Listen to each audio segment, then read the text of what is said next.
खास करके कानपुर की पुलिस से कह देना चाहता हूँ कि जिन मामूली धाराओं में आपने मुकदमा पंजीकृत किया है, आप इनके ऊपर एनएसए लगाइए, गैंगस्टर लगाइए, गुंडा एक्ट लगाइए।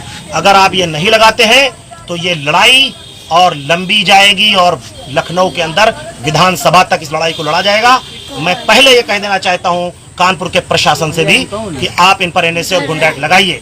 अगर कहीं यही कोई अल्पसंख्यक या मुसलमान होता, अगर इस तरीके की हरकत किए होता तो आप उसका इनकाउंटर कर दिया होता या आप उसको जेलों की सलाखों में डाल दिया होता। ये बच्ची वही है जो बच्ची अपने बाप के गले लगी हुई थी और ये बात कह रही थी कि मेरे पिता को मत मारो।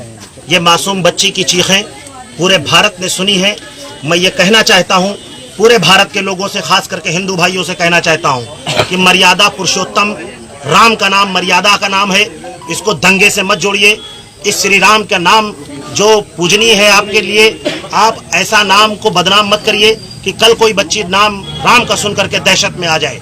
मैं सारे लोगों से अपील करना चाहता हूं कि देश के अमन और भाईचारे को जो ये गुंडे लोग बर्बाद करना चाहते हैं, ये संघी विचारधारा के लोग जो देश के अमन और भाईचारे को खत्म करना चाहते हैं, इसको खत्म होने नहीं दिया जाएगा। और मैं सबसे ये भी कह देना चाहता हूं कि मुसलमान चाहे कहीं एक जगह पर हो, चाहे 1000 जगह पर रह रहा हो, मुसलमान यतीम और बेसहारा नहीं है। उसके साथ भी लोग हैं, उसके साथ अल्लाह है और उसके साथ मुसलमान भाई भी हैं। और खास करके इस बस्ती में मैंने देखा हिंदू भाई जो हैं इस मुसलमान परिवार का साथ दे रहे हैं। यही गंगा जमुनी तहजीब है, यही मेरा भारत है, यही मेरे भारत की पहचान है। कि आप सोचिए जो इनके साथ अत्याचार हुआ है वो कुछ बाहरी और आसपास के लोग थे, लेकिन यहाँ के पड़ोस में जो कच्ची बस्ती के लोग हैं वो इनका साथ दे रहे हैं। वो ये बात कह रहे हैं इस आदमी के साथ बहुत ही गलत हुआ। बेटा तुम्हारा नाम क्या है? तुम अपने पापा को कैसे बचा रही थी? हम पापा को ऐसे चिपक गए थे, ऐसे बचा रहे थे तो कोई हमको धक्का दी से, तो मेरे पापा हाथ पकड़ ली से, तो मेरे पापा हाथ पकड़ ली से, नहीं तो गड्ढे में गिर जाते।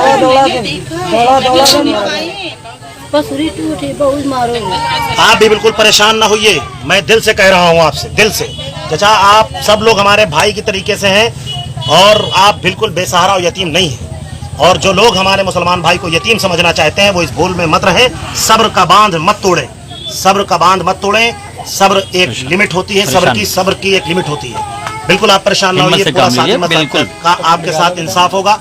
और इंसाफ के साथ साथ ये भी है, मैं खास करके कानपुर की पुलिस से कह देना चाहता हूँ कि जिन मामूली धाराओं में आपने मुकदमा पंजीकृत किया है, आप इनके ऊपर एनएसए लगाइए, गैंगस्टर लगाइए, गुंडा एक्ट लगाइए।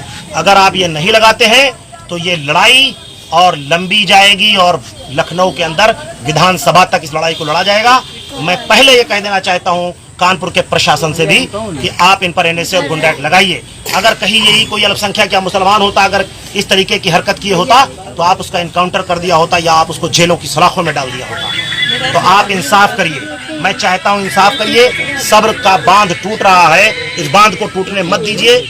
और दूसरी चीज है, इस देश के अमन और भाईचारे को बचाने के लिए आप अपने फर्ज को निभाइए। संविधान का जो हमें अधिकार मिला है सबको मिल के साथ रहने का, इस अधिकार का पालन कराइए। सीआरपीसी का पालन कराइए, आईपीसी का पालन कराइए। मेरे साथ उमर भाई भी आए हैं, मैं भी चाहता हूं कि दो बात वो भी कहें कि इस देश को आप क्या मैसेज देना चाहते हैं और इन भाई को आप क्या संतावना देना चाहते हैं। आज मैं कानपुर में जो परसों घटना हुई थी, एक बेटी अपने बाप को जिस तरह बचा रही थी, उसको देख के मुझे लगा कि नहीं, इस जगह जाना चाहिए और उनके साथ खड़ा होना चाहिए। तो मैं आज कानपुर बर्रा में कच्ची बस्ती पहुंचा हूं और उनके साथ हूं और उनसे मिलकर जो बात हुई तो वाकई बहुत अफसोस हुआ। अभी ताहिर भाई ने कहा कि ये देश पुरुषोत्तम राम का है। मैं जिस मज़हब को मानता हूं वो मज़हब कहता है कि राम हो सकता है उस दौर में, उस दौर के पैगम्बर रहे हों। हम किसी को बुरा नहीं कहते, किसी पैगम्बर को बुरा नहीं कह सकते, तो हम राम के लिए भी वही आस्था रखते हैं। आपकी भी जिम्मेदारी बनती है कि आप उस नाम को बचाइए, क्योंकि आप तो उसे पूछते हैं। आप उनके लिए भव्य निर्माण मंदिर बना रहे हैं, आप 92 से कह रहे हैं, उनकी लड़ाई लड़ रहे हैं। आप उनके लिए मंदिर चाहिए था, आपने बना लिया। अब उनके नाम को बदनाम कर रहे हैं, उनका नाम लेके मार रहे हैं, ये बिल्कुल भी बर्दाश्त नहीं किया जाएगा। इस तरह परेशान मुसलमान हो रहा है, बिल्कुल भी हम इस चीज को हम लोग बर्दाश्त नहीं करेंगे। ये लड़ाई लोगों से ये अपील करना चाहता हूँ कि खुद भुक्तभोगी हैं हमारे भाई। ये बच्ची ये आपको खुद बताएगी, बताइए किस तरीके से आपसे क्या कोई धार्मिक नारा लगवाया जा रहा था? आपसे कहा जा रहा था जबरदस्ती आप नारा लगाइए? क्या कहा जा रहा, कौन सा नारा लगाने की बात कही?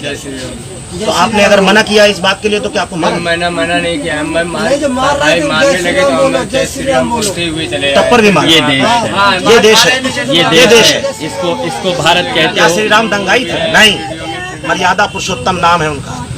अभी भी समझ जाओ भारतवासियों, अभी भी समझ जाओ ये देश कहाँ जा रहा है, इसको समझने की कोशिश करिए, वरना हाथ में कटोरा होगा और सिर्फ दंगे दिखेंगे इस देश के अंदर। इससे सिर्फ देश का नुकसान होगा, देश का नुकसान है, विकास नहीं होगा, सिर्फ विनाश होगा।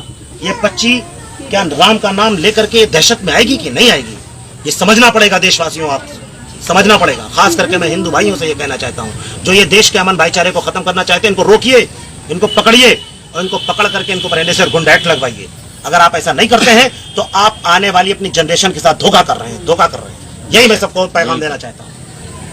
हम और हमारी पार्टी इनके साथ है पूरी तरह से।